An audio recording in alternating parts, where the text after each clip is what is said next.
Alexandre Garcia está chegando, ele é o camisa 10 da Seleção Brasileira do Rádio. Fala com a gente, Xará.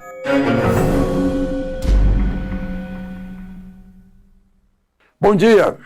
Vocês estão lembrados que o Congresso Nacional aprovou uma lei de licenciamento ambiental que remove todo aquele woke de maluquice ambiental, né, e que vinha entravando a atividade produtiva do Brasil.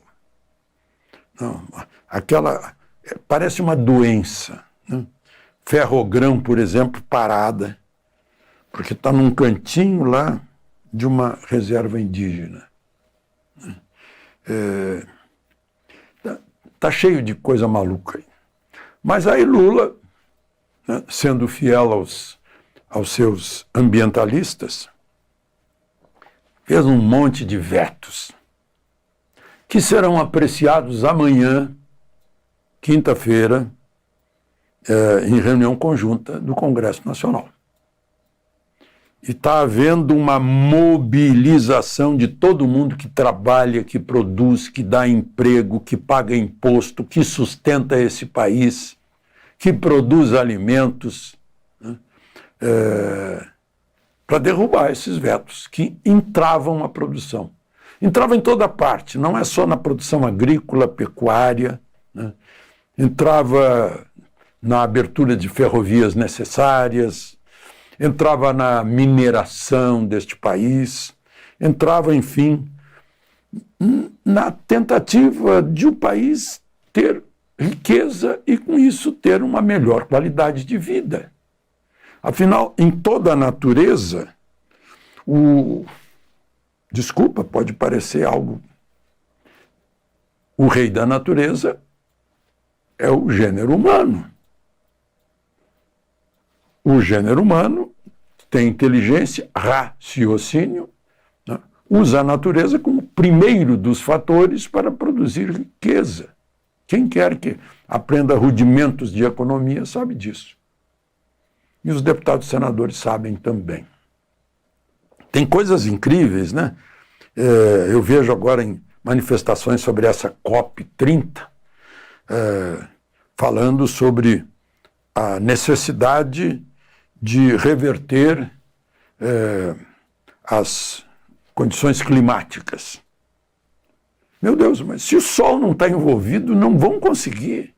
É muita arrogância do gênero humano, que ocupa 6% do planeta Terra em atividade produtiva, achar que resolve isso, né?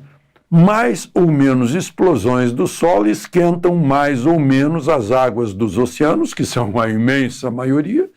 Isso influencia a formação de nuvens, de umidade, de ventos, o clima da Terra, que é cíclico, porque são cíclicas as explosões solares. Mas vamos mudar de assunto, porque tem mais um caso aí, né? Só queria comentar, né? Duas condições. Eu tenho falado aqui do acordo lá no Oriente Médio, que eu sou muito cético. Como jornalista eu tenho que ser cético, eu não posso ser ingênuo, porque se o Hamas está participando do acordo, não vai dar certo. Se fosse a Organização para a Libertação da Palestina, que já recebeu o Prêmio Nobel da Paz por reconhecer Israel e os direitos de Israel sobre Jerusalém, por exemplo, né, que os xiitas não aceitam. Xiitas queriam Samaria, queriam Judeia, né? Não tem como, tem um Velho Testamento aí a comprovar, né, a questão de Israel lá. Bom, mas enfim, o Hamas entregar as armas, eu duvido. Já teve entreveiro ontem. Os soldados israelenses tiveram que atirar num grupo que estava invadindo já. Ou eles vão esconder as armas. E o Trump disse que vai lá, se não entregarem, vamos tirar. E eles devem imaginar como. Então, esse é um caso. né? O outro caso é, de novo, essa história de prender Eduardo Bolsonaro, que está lá nos Estados Unidos. O Lindbergh Farias e uma deputada, acho que é Thalita, Talíria Petroni, do PSOL, pedindo a prisão dos dois. O Paulo Gonet disse: olha, vocês não são parte legítima para isso. Vocês não fazem parte de Polícia Federal, Delegacia de Polícia, promotor público, né, para entrar pedindo prisão de deputado. E o mais vergonhoso disso é que 2 deputados parecem que não leram o artigo mais importante para um parlamentar, que é o 53 da Constituição. Deputados e senadores são invioláveis civil e penalmente por quaisquer palavras.